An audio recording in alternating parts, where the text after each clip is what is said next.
ታዋቂዋ የክሪፕቶ አጭበርባሪ ዶክተር ሩጃ ኢግናቶቫ ዋንኮይን የተባለ ክሪፕቶ በመሸጥ በቢሊዮኖች የሚቆጠር ፓውንድ ዘርፋለች። ይህች ሴት በኤፍቢአይ በጣም ከሚፈለጉ ወንጀለኞች ዝርዝር ውስጥ የምትገኝ ብቸኛዋ ሴት ስትሆን በታሪክ ውስጥ ለታዩት ግዙፍ ማጭበርበሮች ተጠያቂ ናት።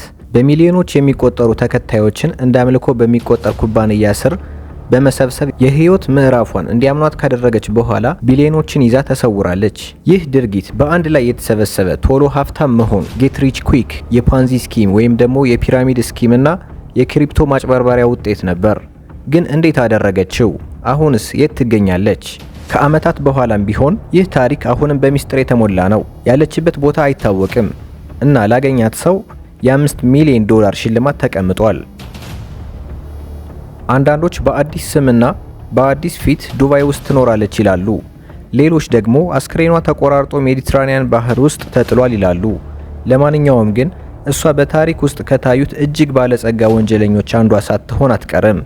ይህ ታሪክ በጋንግስተሮች፣ በማፊያ፣ በስለላና በሙስና በተዘፈቁ የሳውዲ ልዑላን የተሞላ ነው። በክህደት፣ በጥሬ ገንዘብ እስከ ጣሪያው በተሞሉ አፓርታማዎች እና በውሸት ላይ በተገነባ የቢሊዮን ዶላር ግዛት የተሞላ ታሪክ። ይህ የዋንኮይንና የክሪፕቶ አሰቃቂ እውነተኛ ታሪክ ነው። ዶክተር ሩጃ ኢግናቶቫ በ1980 በቡልጋሪያ በድሃ ከተማ ውስጥ ተወለደች። በ10 ዓመቷ ቤተሰቧ ለተሻለ ህይወት ወደ ጀርመን ተሰደዱ። ሩጃ በጣም ጎበዝ ተማሪ ነበረች። ነገር ግን ይህ ብልህነቷ ከሌላው ሰው የተሻለች እንደሆነች እንዲሰማት አደረጋት። ሀብታም የመሆን አባዜ ተጠናወታት እና ገና 30 ዓመት ሳይሞላት ሚሊዮነር ለመሆን ማለች።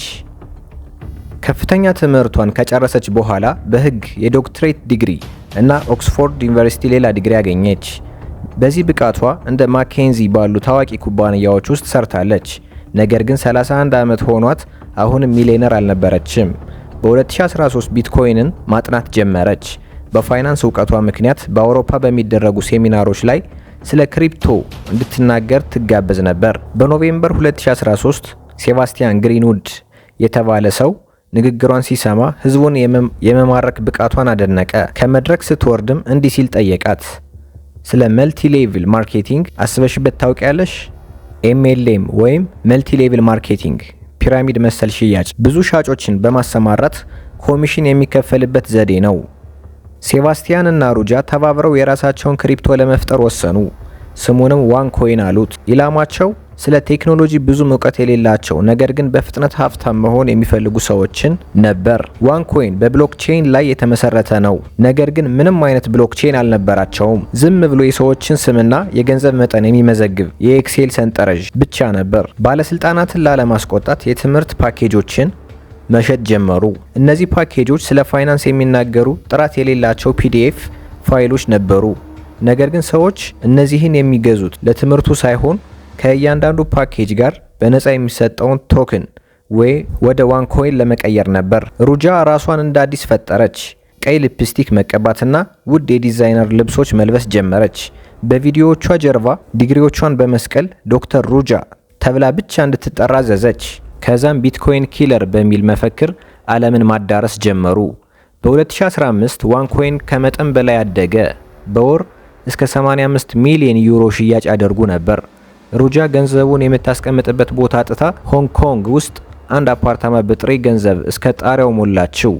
ገንዘቡን በድብቅ ለማንቀሳቀስ ፊሮ ፈንድስ የተባሉ የባህር ማዶ ሂሳቦችን ከፍታ የ9 አሃዝ መኒ ላውንደሪንግ ስራ ሰርታለች። ነገር ግን ችግር ተፈጠረ። የዋንኮይን መጠን 2.1 ቢሊዮን ብቻ ነው ብላ ነበር። ነገር ግን ህዝቡ በብዛት ስለገዛው ቶሎ አለቀ። ሩጃ ግን አዲስ ብሎክቼን ፈጠረን በማለት መጠኑን ወደ 120 ቢሊዮን አሳደገችው። ይህ በኢኮኖሚ ህግ የማይቻል ቢሆንም የያዛችሁት ገንዘብ በእጥፍ ይባዛል ስትል ህዝቡ በደስታ ተቀበላት። በ2017 ጥርጣሬዎች እየበዙ መጡ። የዋንኮይን ልውውጥ ገጽ ጥገና ላይ ነው በሚል ተዘጋ። ሰዎች ገንዘባቸውን ማውጣት አልቻሉም። ሩጃም ከባንክ ሰራተኛዋ ጊልበርት ጋር ፍቅር ውስጥ ወድቃ ነበር። ነገር ግን ጊልበርት ለኤፍቢአይ መረጃ ሰጪ ሆኖ እንደሚሰራ አላወቀችም ነበር። በጥቅምት 25 2017 ሩጃ ከቡልጋሪያ ወደ ግሪክ አቴንስ በረረች። ከዚያ በኋላ ማንም አላያትም። ወንድሟ ኮንስታንቲን እና ተባባሪዋ ሴባስቲያን ተይዘው የ20 ዓመት እስራት ተፈርዶባቸዋል። ሩጃ ግን አሁንም አልተያዘችም።